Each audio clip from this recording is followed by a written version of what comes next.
Good afternoon, everybody. Bonjour. Thank you for joining us for this media availability with Ottawa Police Interim Chief Steve Bell. Joining us, the Chair of the Ottawa Police Service Board, Councillor Eli El-Shantiri, Deputy Commissioner Chris Harkins with the OPP, as well as RCMP Deputy Commissioner Mike Duhem, Federal Policing. Merci de nous joindre à nous à ce point de presse avec le chef par intérim de la police d'Ottawa, Steve Bell. Également présent avec nous autres, le président de la commission du service de police d'Ottawa, le conseiller Eli El-Shantiri. Nous avons aussi le commissaire adjoint Chris Harkins de la PPO, ainsi que le sous-commissaire Mike Duhem de la GRC, Police fédérale. I am Constable Param Singh, and I will be your moderator. We will begin with remarks from our chair, Eli El-Shantiri, and then we will hear from the other speakers. Bonjour, je suis l'agent Param Singh et le modérateur. Nous commençons d'abord par l'annoncé du président Eli El-Shantiri et ensuite les autres conférenciers feront leurs remarques. Thank you very much, and good afternoon, ladies and gentlemen.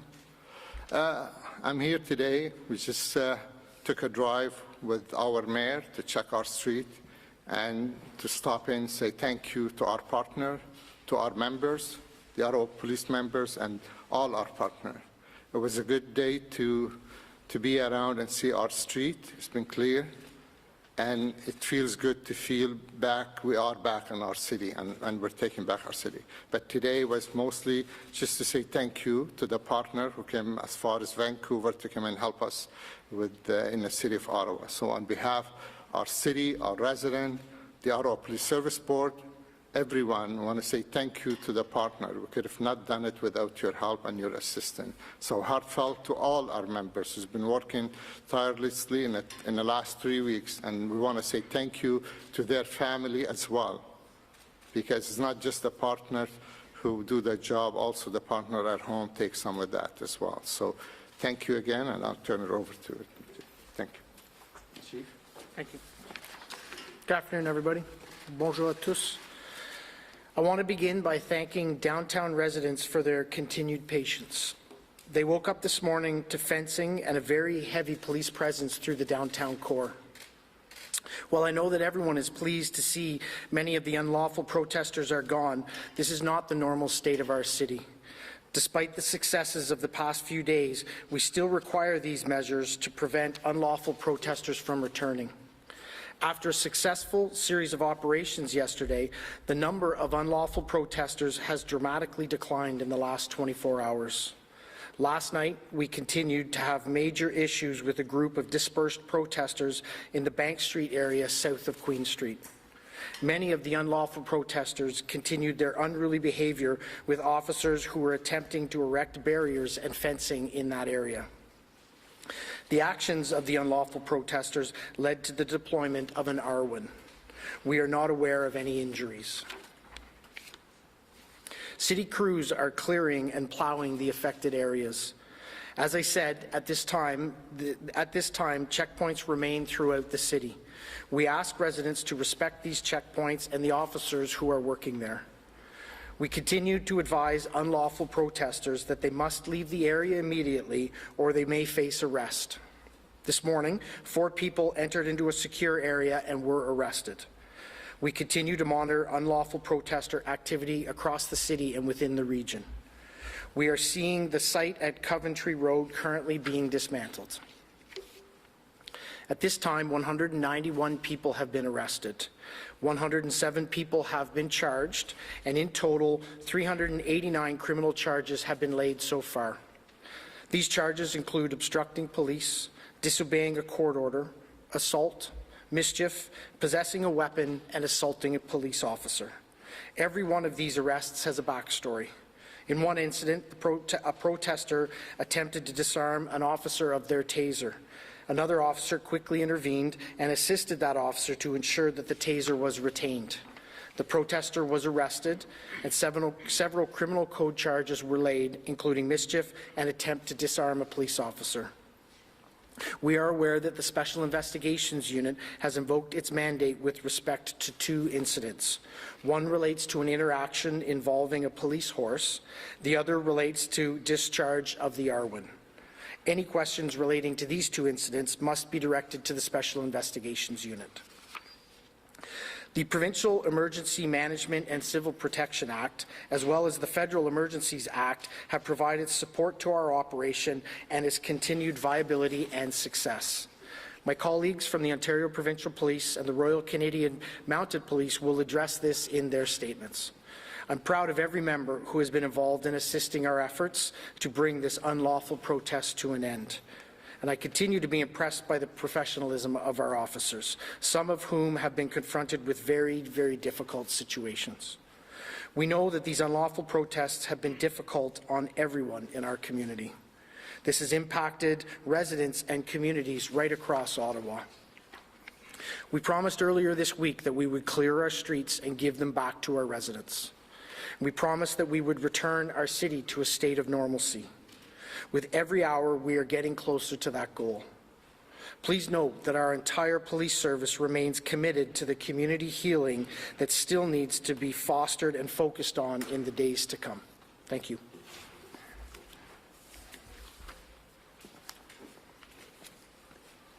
Thank you, Chief. I would like to thank all OPP members, those in Ottawa and across the province, who have been working very hard to ensure safety and security of our communities. I'd also like to thank the Ottawa Police, the RCMP members, and all of our law enforcement partners from across Canada for the professionalism and the dedication that has been shown during these trying times. While we have all been here to assist Ottawa Police, the Integrated Command Centre has been an outstanding example of an effective partnership. It has seen multiple agencies working jointly to develop plans for this operation. The Ontario Emergency Management and Civil Protections Act, or the EMCPA, has given the police the ability to take additional action against those participating in unlawful assemblies, not only in Ottawa, but anywhere across this province. Interference with any critical infrastructure, including 400 series highways, railways, international bridges, and border crossings, is prohibited. Commercial vehicle driver's licenses, private driver's licenses, commercial motor vehicle registration CVORs certificates has been suspended or cancelled. Commercial and passenger vehicle license plates can be seized. So far in Ottawa, a total of 76 vehicles have been seized and towed. These license plates have been seized from 36 passenger vehicles. Of those, 12 vehicles are from Ontario and 24 are from out-of-province vehicles. The Ministry of Transportation has taken action related to 36 commercial motor vehicles, or CVORs. Of those, 13 commercial motor vehicle drivers registered in Ontario and 23 are from out-of-province. Additional warnings were issued to commercial motor vehicle operators regarding their status. Deputy. Thanks, Deputy. Good day, everyone. I'm happy to be here today and provide you with some information in relation to the ongoing events and wish to share with you most recent stats under the Emergency Act. I also echo Deputy Commissioner Harkin's comments of the incredible work being done here in Ottawa by everyone involved. As we have worked through this operation in Ottawa, we have seen the benefits of the Emergency Act. Provisions of this Emergency Act have allowed us to maintain the perimeter, restrict travel, and ensure that we can continue to choke off financial support and other assistance to protesters. We are working with law enforcement, federal partners, and financial institutions to freeze financial products of individuals and companies suspected of involvement in the illegal acts mentioned in the law.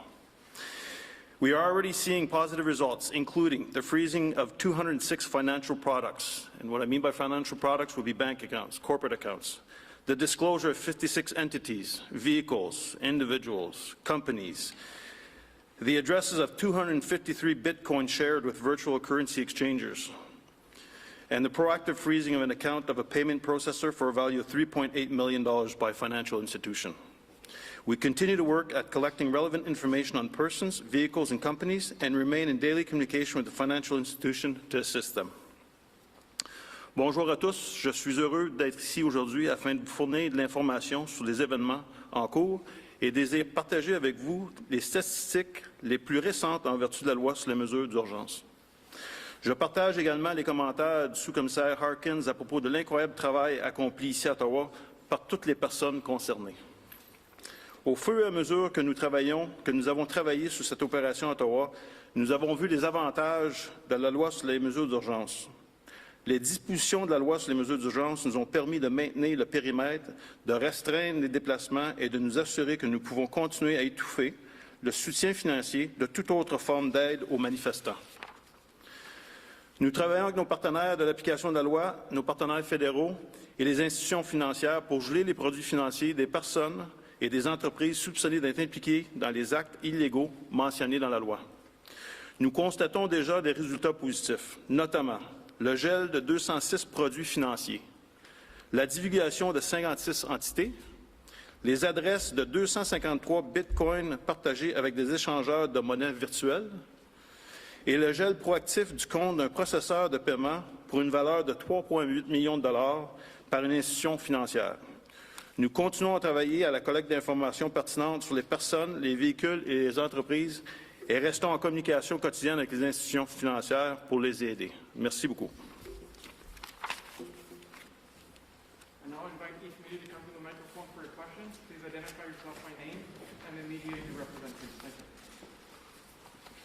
Hi, Chief. Thanks for taking my questions. Stephen Hoff, CBC National News.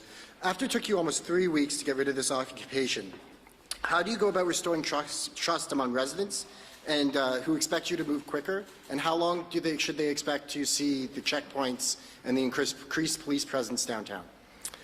So as I said in my comments earlier on, building that community trust and entering into community healing is an absolutely vital next step for the Ottawa Police Service and our community partners. This unlawful occupation of our streets has dramatically impacted people in the downtown core, but I don't think there's a resident of Ottawa who hasn't felt the hurt or pain that these demonstrators have caused to our city, to our community, and quite frankly to our society. Today, as late as today, I've been reaching out to community leaders from across the city to start the discussions about how do we start to enter into those dialogues, because they are vitally important.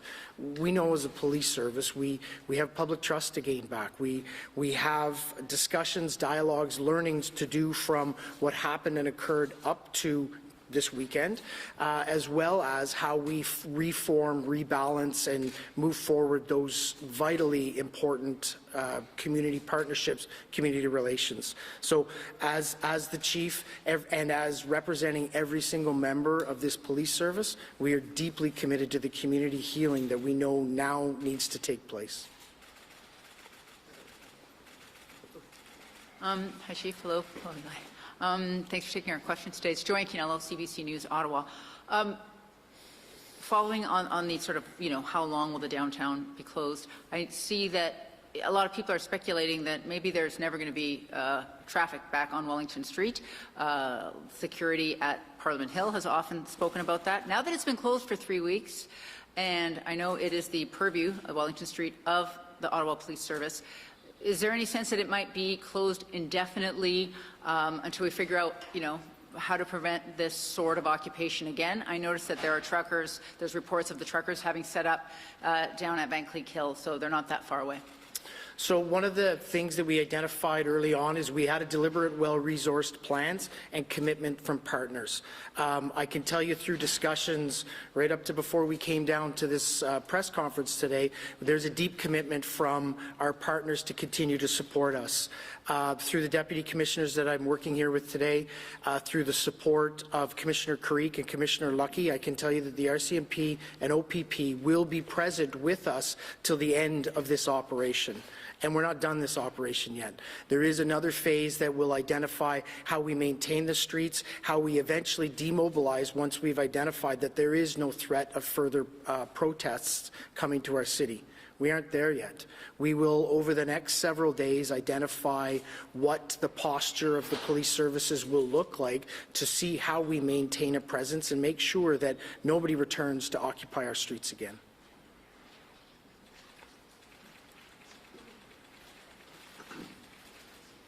Hi everyone, Andy Saint-André, journaliste at TVA Montreal. Can I ask my question in French, is it possible? If you can ask a question in English first, I'll make sure you get a response in All French right, no as well. problem. you said it's progressing very well, you say. So when exactly, and I know it's difficult probably, but you must have a date, a time for a return to normal. I think people want to know that information. Thank you. So I said from the beginning, we have a plan and we're executing the plan. The one part of the plan that we don't determine is the actual timelines of when we complete it. We began to execute our plan on Thursday afternoon, moved into an actions on phase on Friday morning, and you've seen the results of that over the weekend. I still can't say when we will ultimately be completed this operation, because we now need to enter into a maintenance portion of it to make sure that what occurred 3 weeks ago can never occur again. So we will continue to have a posture, protect our streets of our city, protect our community members from unlawful occupations like occurred, now moving forward for as long as it takes.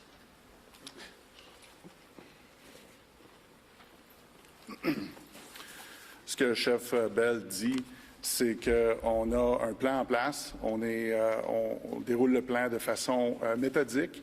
Le plan est commencé jeudi, est allé jusqu'à vendredi. Maintenant, on voit déjà les résultats qui sont très favorables à retourner à la normale. On a toujours dit depuis le début que c'est pratiquement impossible de venir à une date de fin, de termination de ce plan. On rentre dans une phase qui est connue comme l'entretien. On va faire certain que ça ne revient pas où ce que c'est à l'endroit où ce qu'on était rendu. On va mettre les ressources en place. On a d'autres plans qui sont prêts à intervenir pour faire certain que la situation qu'on a connue dans les derniers jours ne se représente pas. On est ici pour faire respecter la loi sur les mesures d'urgence et on va continuer avec la phase d'entretien. Il n'y a pas de date présentement qu'on est capable de porter à ça. Tout va venir en raison de ce qui va être présenté devant nous.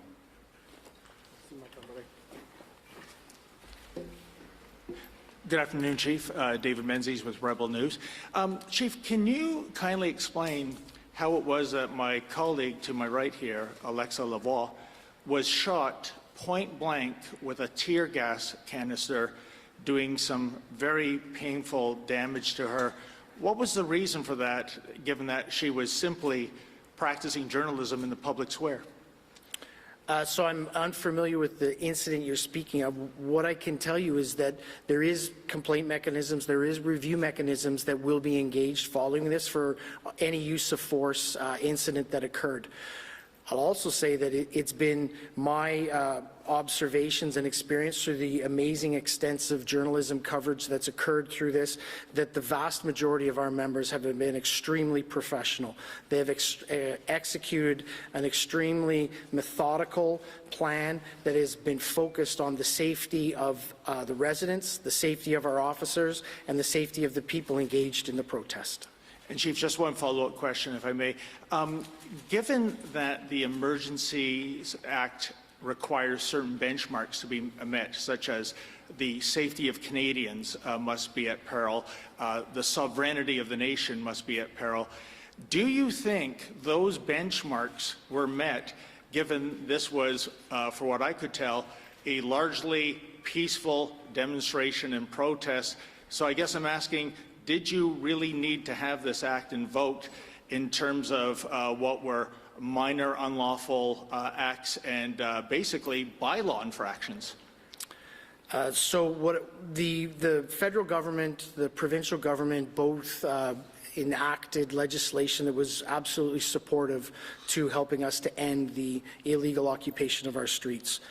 What could be described as bylaw infractions were actually terrorizing moments for the city, the residents and the communities that came around those areas.